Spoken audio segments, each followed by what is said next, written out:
इंसानियत रो रही दर बदर, सबही पैसा के पीछे दीवाना हुए।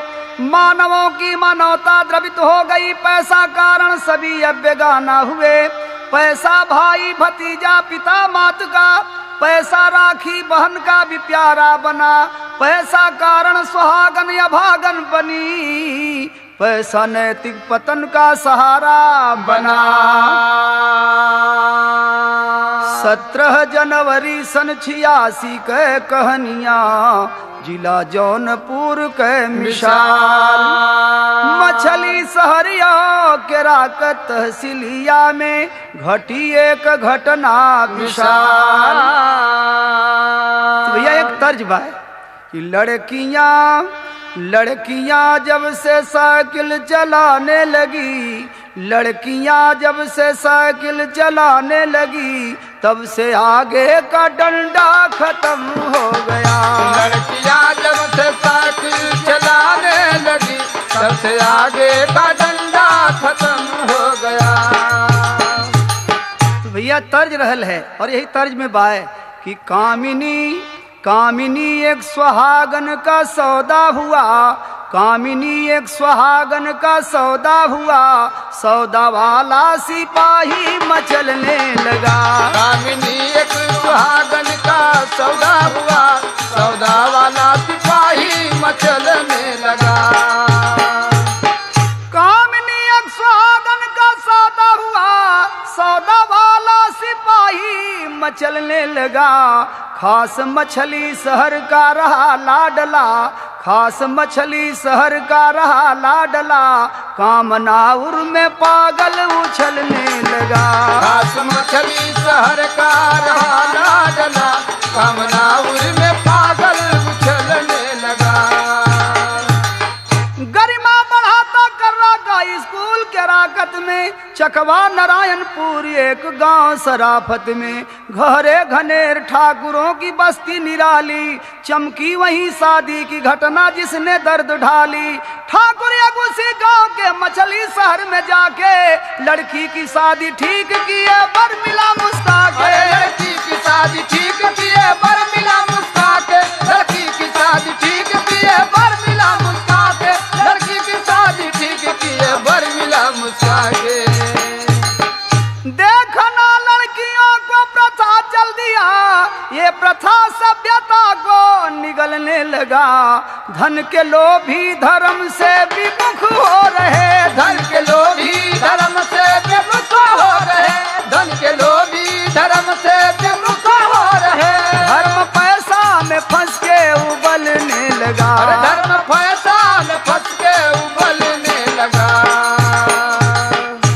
तो भैया लड़की बीए में पढ़त रहल और लड़की का बाप लड़की के शादी करे बदे बर ढूंढे चलन, तो मछली शहर पहुँचलन और वहाँ लड़का बीए पास करके 2 साल से बैठल रहल नौकरी के चक्कर में। लड़की का बाप अपने लड़की के फोटो ले जाके लड़का के पिताजी के दिखौलन है कि हम आपके यहाँ अपने लड़की के शादी करे अली है, भैया आप जौन कुछ मांगे जाचे को बताएला। तो लड़का के बाबूजी कहलन कि लोग लड़की का फोटो बढ़िया दिखावलन, शादी के टाइम लड़की बदल देलन, तो ऐसे अच्छा ही होई कि पहले हम लड़की देख ले। तो लड़की के पिता से लड़का के पिताजी कहत हन 10,000 तिलक, एक राजदूत, मोटरसाइकिल और लड़की के सारा गहना दे दिया, हम शादी कर ले, लेकिन सबसे पहले लड़की अपन दिखाए दा। तो लड़की के बाप राजी हो गईलन। दिन पड़ गए लड़की देखे का। अब लड़का का बाबू जब लड़की देखे बदे जाए लगलन तो बीए पास लड़का अपने बाबू से पूछो तो कि बाबूजी आप कहाँ जात हुआ? कहे हम जात ही बचवा तोहरे दुल्हन के देखे। कहे कि शादी हुई हमारा दुल्हन देखे जी बात तू। अब वो जमाना बदल गए, अब आधुनिक युग आ गए। एक तर्ज बा कि कहेला छोकरवा पिताजी से अपने हो, तोहरा से कहिला तिखार मोरे बाबूजी। तोहरा से कहिला तिखार मोरे बाबूजी। तोहरा से कहिला तिखार मोरे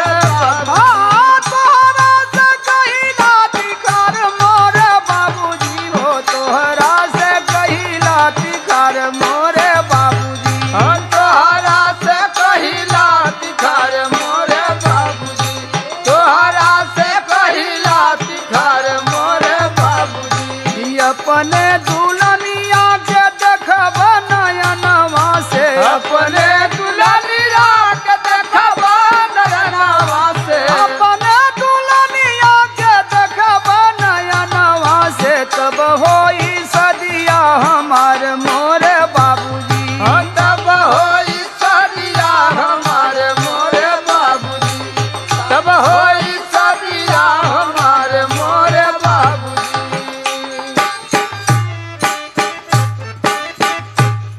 बाबूजी समझावत हो, लड़का मानत नहीं, तब से गांव के 2-4 लोग जुट गईलन और सब लोग मनावे लगल कि ऐसन जब तू करबा पढ़ा लिखा होके तब गांव के सब लड़का ससुरारी जाए लगे बिना शादी के भैले मान जा। वो एक तर्ज बा, लड़का अपने बाबू से कहत बा कि बोला निठुर ललना केहू गनाई सुनबे केहू गनाई मनबे दुल्हनिया आपन देखब हो भर नजरिया दुल्हनिया अपन देखब हो भर नजरिया दुल्हनिया अपन देखब हो भर नजरिया। हमार मन लागल हो यही घरिया हमार मन लागल हो यही घरिया हमार मन लागल हो यही घरिया हमार मन लागल हो यही घरिया। बाबू बल बतिया मर होई बेइज्जतिया कुंवार जी ने जाया हो ससुररिया कुंवार जी ने जाया हो ससुररिया कुंवार जी ने जाया हो ससुररिया। भैया बहुत लोग जुट गए लड़का के मनावत हो मनते नहीं बा। तब ले लड़का के माता जी घर में से निकल के अलिन और कहलिन कि हम लड़का के बीए पढ़ौली और तू लोग का समझावत हो ठीक कहत बा, अपन दुल्हन देख के शादी करी तो बढ़िया रही, जा बचवा जा तू अपन दुल्हन देख आवा। तो बाबूजी कहलन कि भैया अब सब लोग जा अपने अपने घरे, इनकर माइये जब मालिक बन के बोलत हैं तब यह ब्याह करवा जी हैं, अब हम ब्याह में भी न जाब, तो भैया आज से सब काम तोहरे जिम्मे हम लगा देते। दुल्हन देख के लौटिया तो 40,000 रुपया के उधारे ट्रैक्टर बेच दिले है और मछली शहर में जाके उनसे पैसा भी ले ले है। लड़का बोला कि ठीक है बाबूजी हम सब काम देखो आप आराम करें। तो घर से खूब कपड़ा पहिर के चश्मा लगाए के ठाट बाट से एक बैग ले लेलन और दुल्हन देखे जब जाए लगलन तो पहले ट्रैक्टरे वाले के गईलन और कहलन कि बाबूजी भेजलन है आप 40,000 रुपया हमें दे दा। तो मछली शहर बैंक में ले जाके 40,000 नगद रुपया निकाल के उन्हें दे देलन और रुपया अपने बैग में 100-100 रुपया वाली नोट का गड्डी रख लेलन। दुल्हन देखे जाए लगलन तो एक तर्ज बा यहाँ कि बहुता दिनाना से लागल बाया सरवाए देव रहवा बाबा कहिया खुलिया चारा मारे देव रहवा बाबा। अरे कहिया खुलिया चारा मारे देव रहवा बाबा कहिया खुलिया चारा मारे देव रहवा बाबा। यही तर्ज बा 40,000 लेके चलल कुमरवा रहिया गड़बड़ भइले पीछे लागे डाकू ठगार रहिया गड़बड़ भइले पीछे लागे डाकू ठगार रहिया गड़बड़ भइले पीछे लागे डाकू ठगार रहिया गड़बड़ भइले। मछली शहर से बाबू जौनपुर में अइले देव गाँव वाली बसिया जौनपुर में धइले तब बसिया में पीछे बैठे डाकू ठगहरवा रहिया गड़बड़ भइले आगे बैठा ठाकुर का कुमार रहिया गड़बड़ भइले आगे बैठा ठाकुर का कुमार रहिया गड़बड़ भइले आगे बैठा ठाकुर का कुमार रहिया गड़बड़ भइले। तो भैया डाकुअन के सीट पीछे वाली मिलल और वो लड़का के ड्राइवर के बगल में एक सीट मिलल। गाड़ी चलल जौनपुर से देवगांव आजमगढ़ के तरफ। तो एक तर्ज बा कि कहाँ जईबू चिरई हरा नजरिया लड़ा के कहाँ जईबू चिरई नजरिया लड़ा के कहाँ जईबू चिरई नजरिया लड़ा के कहाँ जईबू चिरई। तो भैया यही तर्ज हो कंडक्टर साहब से और वो डाकुन से बातचीत होत हो तो कंडक्टर पूछत हवन कि कहाँ जईबा बाबू टिकटवा कटाला कहाँ जईबा बाबू टिकटवा कटाला कहाँ जईबा बाबू टिकटवा कटाला कहाँ ड्राइवर के बगले जो बैठा ललनवा, बेगिया में ले बसारा खजनवा, जाकर के वो नहीं से पैसा चुकाला, कहाँ जई बाबा टिकटवा कटाला, कहाँ जई बाबा, टिकटवा कटाला, कहाँ जई बाबा। भैया हमने के मलिकार वह चश्मा लगा के ड्राइवर के बगल में बैठल हुआ बैग ले ले हन, उनसे जाके बोल दा कि हम लोगन का भी टिकट कटा लें, जहाँ वो चलत हो वही ठन हम लोग चलत थे उन्हीं के साथ है, और हम लोग कभी टिकट ले लें, जा कह दा। और जौन बैग में नई नई रुपया 100 नोट वाली गड्डी रख ले हवन, वही में से एक ठे निकाल के 100 वाली नोट हम लोग का टिकट कटा लें। तो जब कंडक्टर साहब वो लड़का के पास गईलन है, तो लड़का घबराए गए और कहे कि भैया हम अकेले ही, हमारे साथ कोई नहीं है, वो लोग गैर आदमी हुन, अपन जाके बोलन से टिकट ला। तब तक ड्राइवर वो लड़का से पूछे लगलन कि बच्चा क्या बात है? वो बोलल कि भैया हमें कुछ सुबह बुझात बा, हमारे पास रुपया है और हम जाते रिश्तेदारी में, उस हमारे रुपया छीने बदे चढ़ल हुआ डकैत हुन, हमार भैया थोड़ा मदद करें। वो लड़का ड्राइवर से बतावत बा, मछली सहारिया से, मछली सहारिया से पीछा कैले बाड़े, तई बचाई लेता हो, बचाई लेता हो, मर्जी रवा चंडाल से बचाई लेता हो, मर्जी रवा चंडाल से बचाई लेता हो, मर्जी रवा चंडाल से। कर्रा के पजरवा नारायणपुर जइबे छोड़ाई लेता हो, कर्रा के पजरवा नारायणपुर जइबे छोड़ाई लेता हो, छोड़ाई लेता हो, ए डकुअन के जाल से छोड़ाई लेता हो, ए डकुअन के जाल से छोड़ाई लेता हो, ए डकुअन के जाल से। ड्राइवर बोला कि बच्चा घबरा मत, हम तुम्हारा उपाय करत हम समझ गईली। कंडक्टर से ड्राइवर साहब बोलन कि आप जाके वो हलोन से कहता कि टिकट कटाला नहीं, गाड़ी हम रोक के उतार देव, और ये लड़का के जहाँ जाए के बा अब थोड़ी के दूर रह गल बा, गाड़ी रोक के धीमी करके उतार देव, एक जान बच जाई, पैसा भी बच जाई। तो कंडक्टर साहब वो डॉक्यूमेंट के पास गईलन और कहलन कि भैया आप लोग टिकट कटा ला नहीं, हम सीटी बजा के गाड़ी रोक के आप लोग के उतार देव। इतने में डाकू सब झगड़ गए कंडक्टर से, और कंडक्टर सीटी बजा दिलस। ड्राइवर गाड़ी धीमी करके वो लड़का से कहलस कि बच्चा तू उतर जा और भाग जा, वही आगे रास्ता दिखा था और जहाँ जाना हो वही रास्ता आपके ले जाई। तो लड़का गाड़ी में से उतरल और ड्राइवर गाड़ी बढ़ा दिलस। देखे बड़े संजोग से भेंट होला, ये लड़का हाली हाली घबराल जा रहा अपन बैग दबूले, और आगे रास्ते में वही लड़की मिलल जबने लड़की के वो देखे जात रहल, वही के दुल्हनिए भेटा गई। लेकिन अपरिचित गुने वो नौजवान पूछा तो कि बहन जी जरा सा हमको रास्ता बता दीजिए।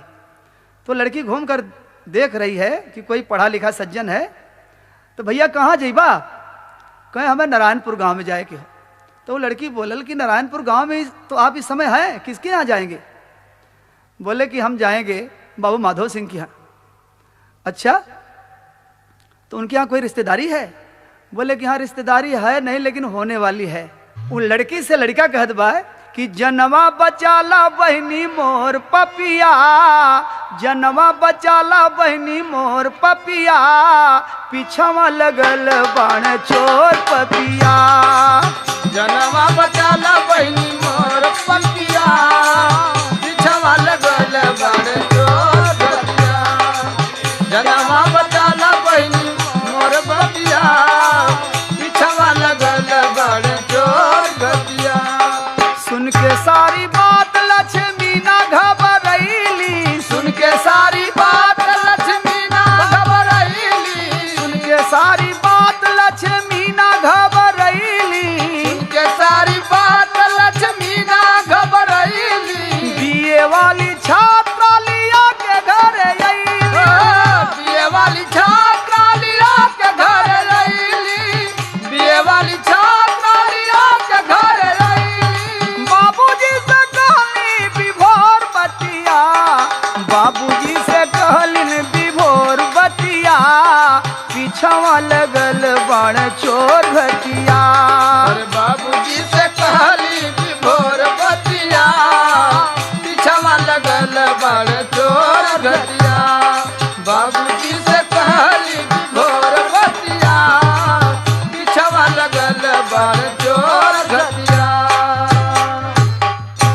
लड़की तो समझ गई कि हमार पति देवता हवन, लेकिन वो नहीं समझलन कि हमार दुल्हन हैं। उनके संगे संगे घरे गईलन और वो लड़की अपने बाबूजी से जाके धीरे से बतौलन कि बाबूजी आदमी आपके रास्ते में पूछत रहलन है और इनके कहीं चोर डाकू छकले हवन। तो बाबू साहब चीन गईलन कि यही लड़का से और लड़की का हम शादी ठीक कैले है और ये लड़का कैसे चली आयल। तो लड़किया से अपने इशारा देथुन कि बच्चा तू धीरे से घर में चल जा। लड़की घर में चल गई और दहिने बाएं से देखे लगल कि हमार पति हवन और काहे बदे आयल हवन, बड़ी मुसीबत में हवन। तब तक बाबू साहब पानी ले लेन कि बच्चा हाथ गोड़ धोआ और अब घबरा मत, तू पहुंच गल हुआ, कोई चिंता मत करा। उधर गाड़ी करीब 3 किलोमीटर जब आगे पहुंचल है तो एक डाकू देखलेस कि वो अपने सीट पर से वो लड़का गायब। तो एक ठे पिस्टल लगवलेस कंडक्टर के और एक डाकू पिस्टल लगवलेस ड्राइवर की कि 40,000 रुपया तू लोग नुकसान कर देला और जल्दी से गाड़ी घुमा के ले चला, हम लोगों के उतारा नहीं तो लोगों के जान मार नावल जी। बस में जितना पब्लिक बैठल बा सब घबराए लगल कि भैया जहाँ कहथो ने लोगों के जल्दी से उतारा नहीं, गोली छुटी देखा के दूठे फालतू मर जी है। मन बस घुमल और वही चक्रोड पर लिया के जहाँ वो लड़का के उतरले रहलन वही ड्राइवर साहब वो डाकुअन के भी उतार दिलन और वही चक्रोड पकड़ के डाकू लोग चलन। आगे एक आदमी मिला रास्ता में, पूछा था कि भैया कोई चश्मा लगोले बेग हो, तो बोले इधर गए है नया नौजवान। तो वो आदमी बता दिले कि हमारे गांव के बाबू साहब के लड़की के साथ एक नौजवान अभी थोड़ा देर पहले चश्मा उस्मा लगोले रहना, बेग दबोले रहना गईलन है।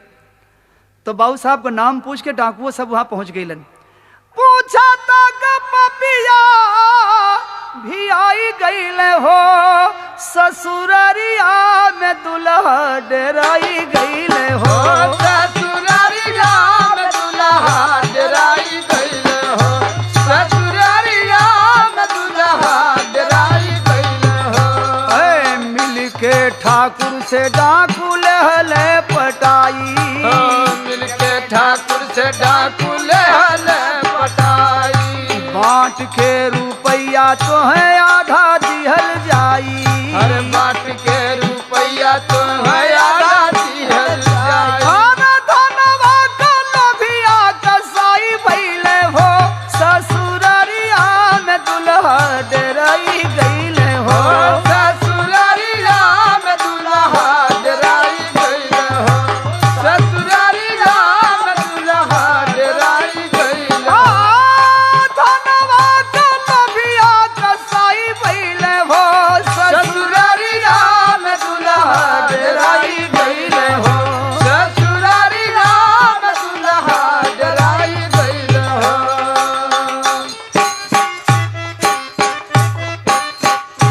वो लड़का से डाकू नहीं बोलन, बाबू साहब के बोलन कि जरा सा आप इधर हमें दीवार की आड़ में ले जाके घर के पीछे उन्हें धौंस देवे लगलन कि आप अगर अपन खैरियत चाहें तो जल्दी से लड़का के नाश्ता पानी करा के छुट्टी दे दें।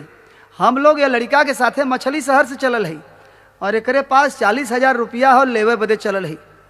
बाबू साहब कहेंगे भैया अब आप लोगों का हाथ जरूरत है, ये लड़का से अपने लड़की का हम शादी ठीक कैले है। कहें कि शादी ठीक कैले हुआ लेकिन लड़का ठीक नहीं खोजले हुआ। ये नालायक शादी के पहले ही जब ससुरारी चली आयल और यही से तू शादी करबा, तुहार भलाई इतने में हो कि यह लड़का के तू छुट्टी दे दा और हम लोग 40,000 रुपया ऐसे ले लें और 20,000 उम्मन से तुम्हें दे दे, कहीं बढ़िया बर घर खोज के शादी कर लिया और ये नालायक से शादी मत करा। तो बाबू साहब या तो डर बस या तो लालच बस तैयार हो गईलन और कहलन कि वह सामने हमार पंपिंग सेट दिखाई पड़त हो, रात के लड़का के भोजन करा के वहीं सुताईब और तू लोग पहुँच के रुपया ले लिया, लेकिन उम्मन से 20,000 हमें भी दिया। बात तय हो गई, लेकिन सारी बात दीवार के पीछे खिड़की और खिड़की में खड़ी होकर लड़कियां सुनत रहल और ओके बड़ा कष्ट भल कि हमारे पिताजी बड़ा गलत रास्ता अपना लेलन कि रिश्ता होने वाला सिंदूर का रमणी का मन मोड़ दिया, सुनकर के पिता डाकू की बात नैहर का नाता तोड़ दिया। जब शरण हमारे आए हैं रक्षा करना है काज मेरा, रक्षा करना है काज मेरा, जान बचाना है इनका ये सिंदूर का सिरताज मेरा। बाबू साहब वही लड़की से भोजन बनवौलन है और भोजन बनवा के वो नौजवान के भोजन करा के और अपने लड़का से कहना कि बबुआ तू पहुना के ले जा पंपिंग सेट पर सुतावा, तो सक तकिया रजाई लेला और इन्हें सुताए के तू घरे चलिया कि खानावा खिया के पापी भेजल परिंगावा जुलुम करीना हो जुलूम करीना वही बोरिंग के ऊपर खत्म करीना हो खत्म करीना वही बोरिंग के ऊपर खत्म करना हो खत्म करना वही बोरिंग के ऊपर खत्म करना हो खत्म करना संगवा में भेजे पापिया पंगल ललनवा संगवा में भेजे पापी अपन ललनवा गैला सैया तबले पहुँची जयनवा पहुँची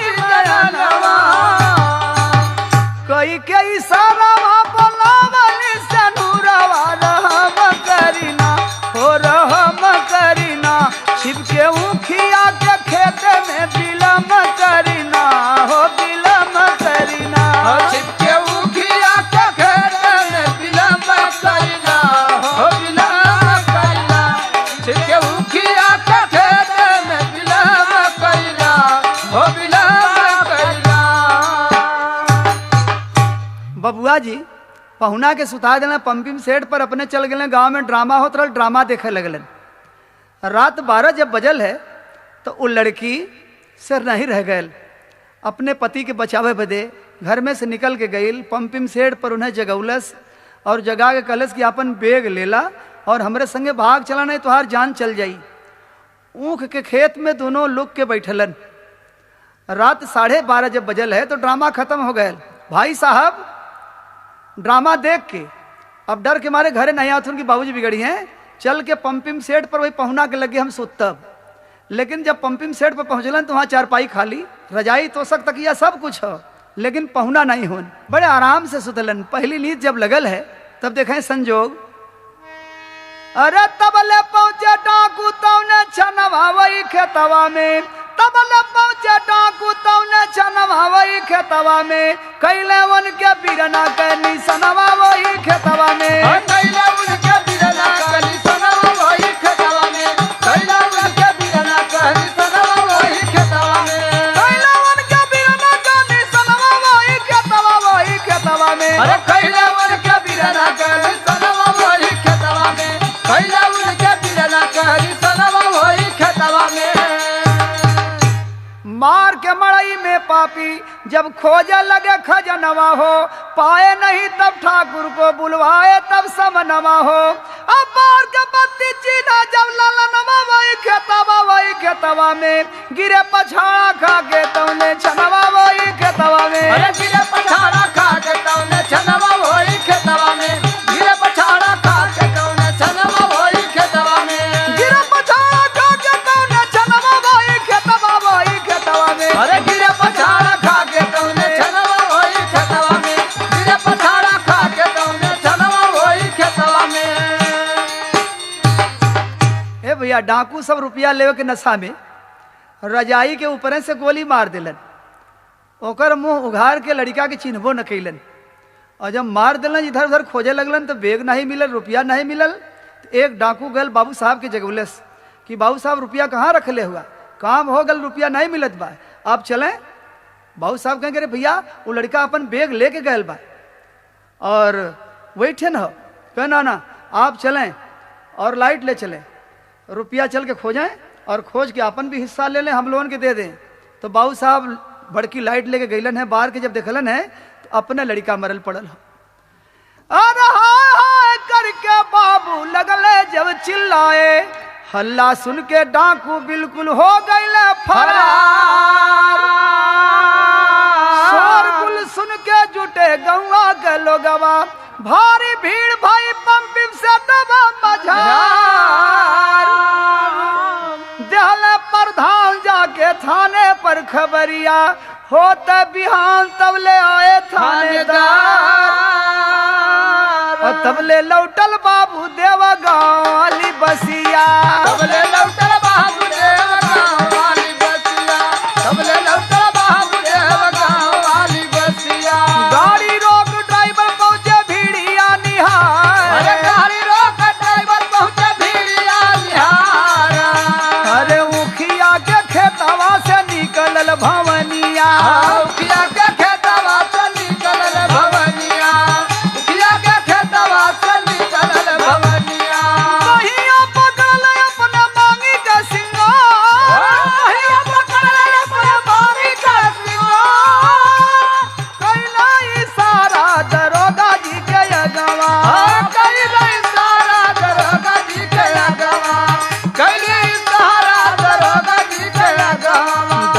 खोलल कलिए उतरली सरकार पूछल दरोगा बेटी हमके बतावा पूछल दरोगा बेटी हमके बतावा पूछल दरोगा बेटी हमके बतावा अरे पूछल दरोगा बेटी हमके बतावा नैहर में रहबू की जैबू ससुराल पूछल दरोगा बेटी हमके बतावा नैहर में रहबू की जैबू ससुराल।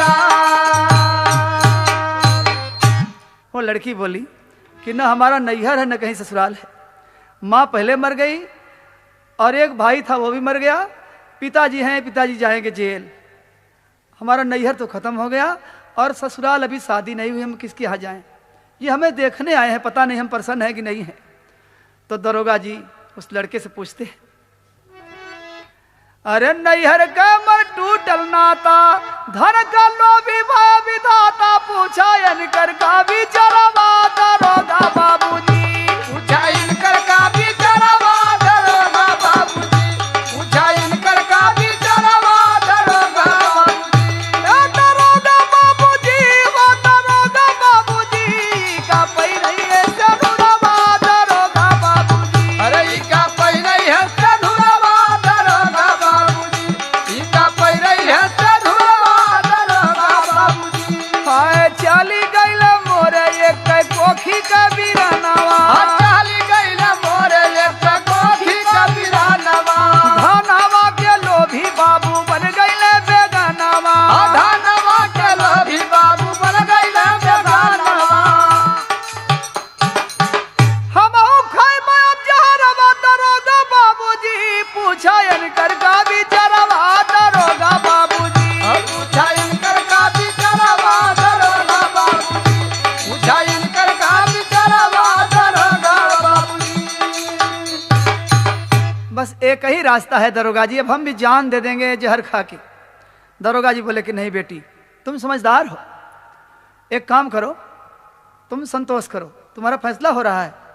लड़के से पूछ रहे हैं कि बेटा तुम इस लड़की को देखने आए और तुम्हारे लिए इतना कांड हो गया, तो ये लड़की तुमको प्रसन्न है? वो नौजवान बोला कि बिल्कुल प्रसन्न है। ये लड़की शादी के पहले हमारा जान बचा दिया, तो हमारा धर्म है, कर्तव्य है कि चाहे सारा जमाना छूट जाए लेकिन इस लड़की को मैं छोड़ूंगा नहीं, इससे बिना दहेज की शादी करूंगा। दरोगा जी प्रधान जी से सिंदूर मंगाते हैं और बोला तुन के बाद तुरते ठाकुर का किशोरावा बोला सुन के बाद तुरते ठाकुर का किशोरवा बोला सुन के बाद तुरते ठाकुर का किशोरावा अरे बोला सुन के बाद तुरते ठाकुर का किशोरवा बनिया चदनिया इनकर बनबो हम चकोरावा अरे बनी है चदनिया इनकर बनबा हम चकोरवा बनबो जीवन का सहारावा दरोगा बाबूजी पूछा इनकर का विचारवा दरोगा बाबूजी अरे पूछा इनकर का विचारवा दरोगा बाबूजी पूछा इनकर का विचारवा दरोगा बाबूजी वो दरोगा बाबूजी वो दरोगा बाबूजी का पहले सनुरवा दरोगा बाबूजी अरे ई का पहले है चढ़ुरवा दरोगा बाबूजी ई का पहले है चढ़ुरवा दरोगा बाबूजी।